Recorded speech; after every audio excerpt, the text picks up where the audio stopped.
Fala aí, moçadinha! Espero que esteja tudo bem com vocês. Só para nós finalizarmos aí esse tópico sobre elementos climáticos, nós vamos tirar uma dúvida aí, pessoal. Furacões, tornados, são sinônimos?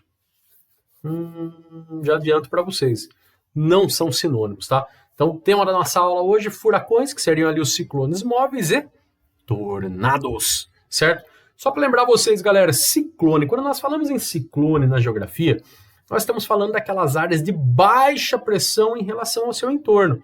Ou seja, são aquelas regiões, são aquelas áreas, pessoal, onde o ar vai ascender, ou seja, vai subir, certo? São áreas aí que trazem tempo instável, né, pessoal? Porque carrega muito vapor de água junto, tem formação de nuvens aí, e, consequentemente, você pode ter até tempestades, né? Para a geografia é isso, pessoal. Ciclone é a área de baixa pressão onde você tem a ascensão do ar. Só que o problema, pessoal, nessa aula são aí os chamados ciclones móveis. Ih, rapaz, aí o negócio começa a complicar. Por quê, pessoal? Quando nós falamos em ciclones móveis, aí sim, ó, são sinônimos. Ciclones móveis, furacão, tufão, tudo a mesma coisa, tá? Só depende de quem tá utilizando a nomenclatura e de onde, tá? Cientistas, geógrafos, meteorólogos aí, pessoal, meteorologistas, desculpa, climatólogos, utilizam o nome de ciclones móveis, tá? Popularmente aí em várias regiões do mundo, até aqui no Brasil nós chamamos de furacão. Em outras regiões do mundo se chama tufão. E professor, e o tornado? Tornado não tem nada a ver com isso daí, pessoal, tá? Tornado fica para o segundo momento da aula, certo? Então, ó, ciclones móveis igual a furacão, que é igual a tufão. Tá, mas o que é isso, né, pessoal? Quando nós falamos em ciclones móveis, galera, a própria palavra já diz, né? São ciclones que se movimentam, ou seja, são áreas de baixa pressão que estão em constante movimento pelo globo, tá? Que pode se formar e se movimentar pelo globo. E existem basicamente dois tipos, tá, pessoal? Os ciclones móveis extratropicais e os tropicais. Vamos diferenciá-los no mapa, galera? Dá uma olhadinha aqui, ó. Primeiro, os ciclones extratropicais, que são aqueles que se formam em médias e até mesmo em altas latitudes, pode acontecer. Certo? Nessa região do globo, como vocês estão vendo que eu pintei para vocês, que seria aí a região temperada, certo? Quais são as características desses ciclones móveis extratropicais? Basicamente, pessoal, eles são chamados aí de depressões, né? Depressão porque tem uma baixa pressão, certo? Então é chamado de depressão. E eles acabam se formando aí, pessoal, do encontro de massas de ar quente e fria, tá? Então, se você tem uma massa de ar aí mais quente ou uma mais fria, ou seja, com diferença de temperatura, tá? Você pode ter aí uma origem frontal para esses ciclones. Basicamente, você tem dois ares aí com temperaturas diferentes se encontrando, e eles podem vir a se enrolar, literalmente, tá, pessoal? Tá? Desculpa a palavra simplificada, mas eles acabam aí se rodopiando junto, tá? Então, você tem aí ciclones móveis não tão problemáticos, digamos assim. Os extratropicais, pessoal, eles não oferecem ainda tanto perigo assim. O problema estão nos chamados ciclones móveis tropicais, galera. Aqueles que se formam nas áreas de baixas latitudes, ou seja, na zona intertropical. Por quê? A formação deles vai se dar em área oceânica, sempre em área oceânica, certo? Sempre. Só que detalhe, pessoal, precisa que o oceano esteja com uma temperatura alta, ou seja, pelo menos a água tem que estar a 28 graus Celsius, certo? Com isso, cria-se o quê? No ar, logo acima da água, uma pressão muito baixa, né? Porque a temperatura está muito alta, então a pressão abaixa pra caramba, você começa a ter uma ascendência de ar, certo? Uma ascendência, que é o que caracteriza o ciclone, certo? Como o desenho que vocês estão vendo aí do lado. Perfeito? O ar então começa a subir. A pressão está extremamente baixa. Só que qual que é o problema, pessoal? Esse ar ele começa a subir. O ar que está logo acima do oceano, tá? Então você tem o oceano aqui, você tem o ar logo acima, né? Muito quente, uma pressão muito baixa, ele começa a rodopiar e subir.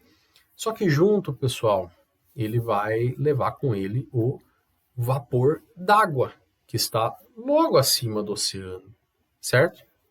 Ok? Beleza? Conseguiram acompanhar por enquanto isso?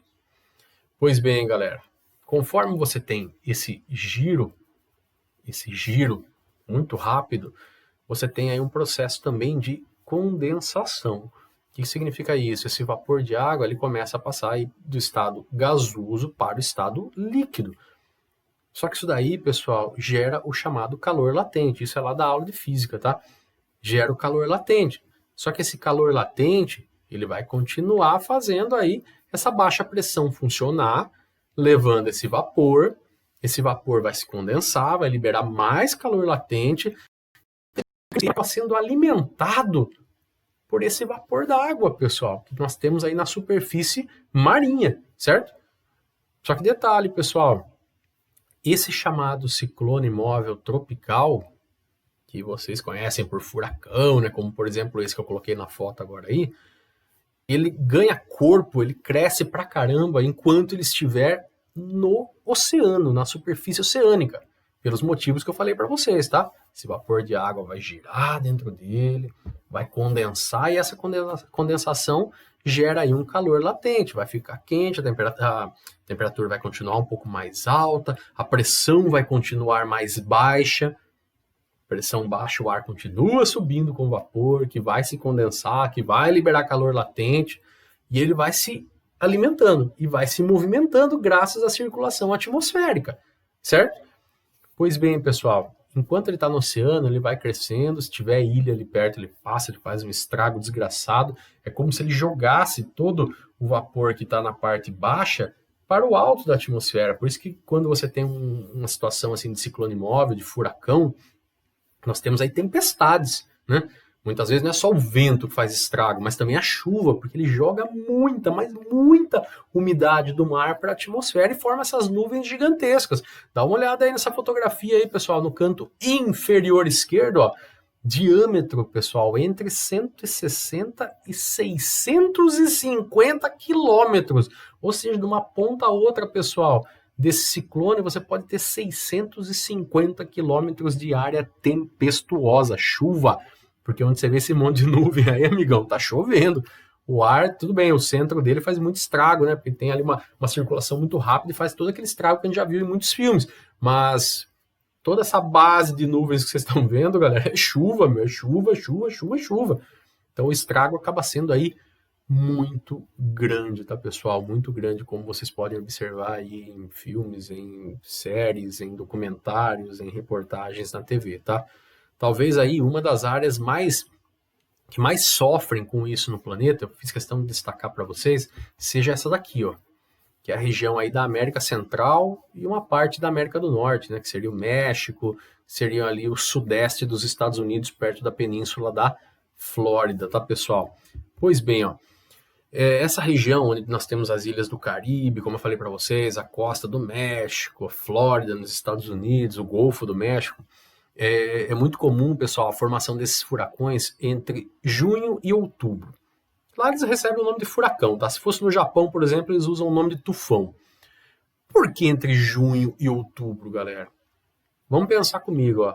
Dia 21, 22, 23 aí de junho, nós aqui do hemisfério sul entramos no inverno.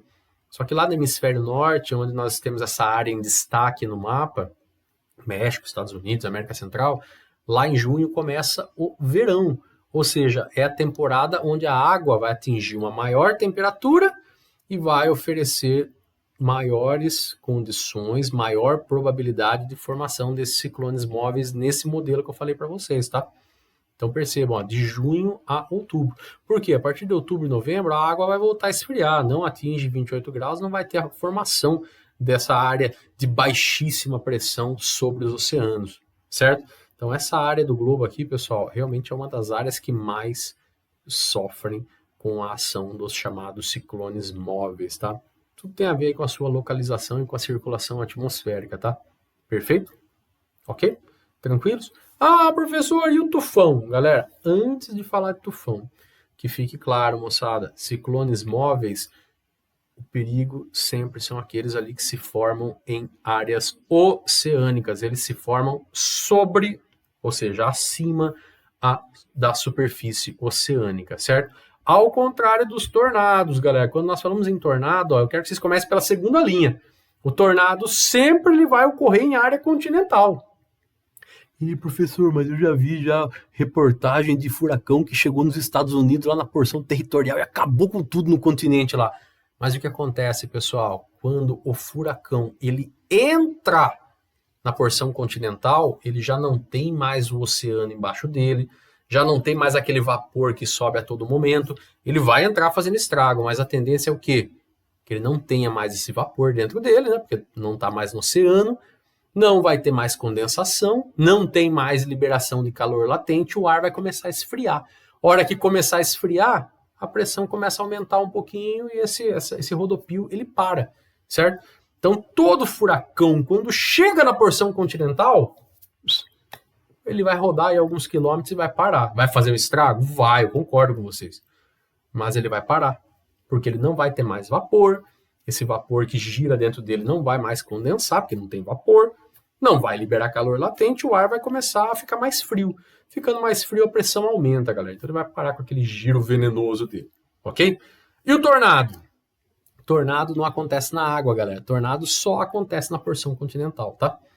É um fenômeno, olha a definição do autor. Fenômeno onde há a formação de uma movimentação intensa de ar, só que dentro de uma nuvem cúmulo-nimbo, que é essa nuvem aí que vocês já viram maravilhosa de chuva, pessoal. Eu acho lindo essas nuvens de chuva assim, meio cinza, meio roxa, aí, mas eu sei que realmente faz um estrago desgraçado. E essas nuvens, elas podem atingir alguns quilômetros, pessoal, de altura, tá? É uma nuvem grande, tanto em extensão ali como em altura, tá? E pode ficar um ar todo tumultuado lá dentro, e esse ar ele pode sair em espiral e chegar até o chão, como é o caso dessa imagem terrível aí, mas ao mesmo tempo muito bonita que vocês estão vendo aí logo abaixo em mim aí, né? Então, percebam aí, pessoal, que ciclone móvel, furacão e tufão são sinônimos e ocorrem na região oceânica. A hora que chega no continente, deixa de existir. Agora, o tornado já é completamente diferente, porque é uma circulação que começa lá em cima numa nuvem cúmulo-nimbo, uma nuvem tempestuosa, e esse redemoinho ele desce até o chão, causando estrago. Tanto é que ele vai durar, pessoal, alguns minutos, tá? Enquanto um furacão pode durar, um ciclone móvel, né, pode durar uma semana, como nós vimos aí na imagem anterior, um tornado ele vai durar alguns minutos, pessoal. Pode durar até, sei lá, algumas horas, mas é pouquíssimo tempo em relação aí a uma semana dos furacões, ok? Espero que tenha ficado aí, pessoal, bem claro a diferença entre furacão e tornado, tá? Por isso que na geografia nós nem chamamos de furacão, a gente chama de ciclone móvel, tá? Para não dar confusão. Ciclone móvel, furacão, tufão, mesma coisa. Agora, tornado já é um time aí completamente diferente, ok? Beleza? Qualquer dúvida, volta essa aula e assiste de novo, me procura no chat e eu tiro essa dúvida de vocês. Falou? Abração, galera! Até a próxima!